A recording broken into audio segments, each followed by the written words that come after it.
wanted to do a cold start video just to prove how good this thing is from cold, and I'll prove how cold it is. There's me putting my hand on top of the inlet, put my hand down there touching the exhaust manifold, stone cold. And the normal procedure, just again to show you, no throttle, turn it on, there's the fuel injectors, and then here we go, 1, 2, 3. There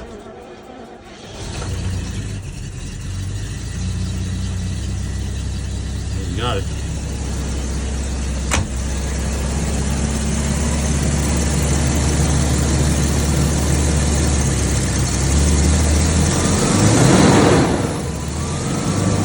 That's from cold. First time, every time.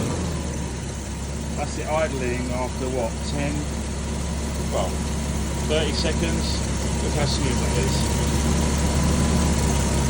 Now I'm going to take it out.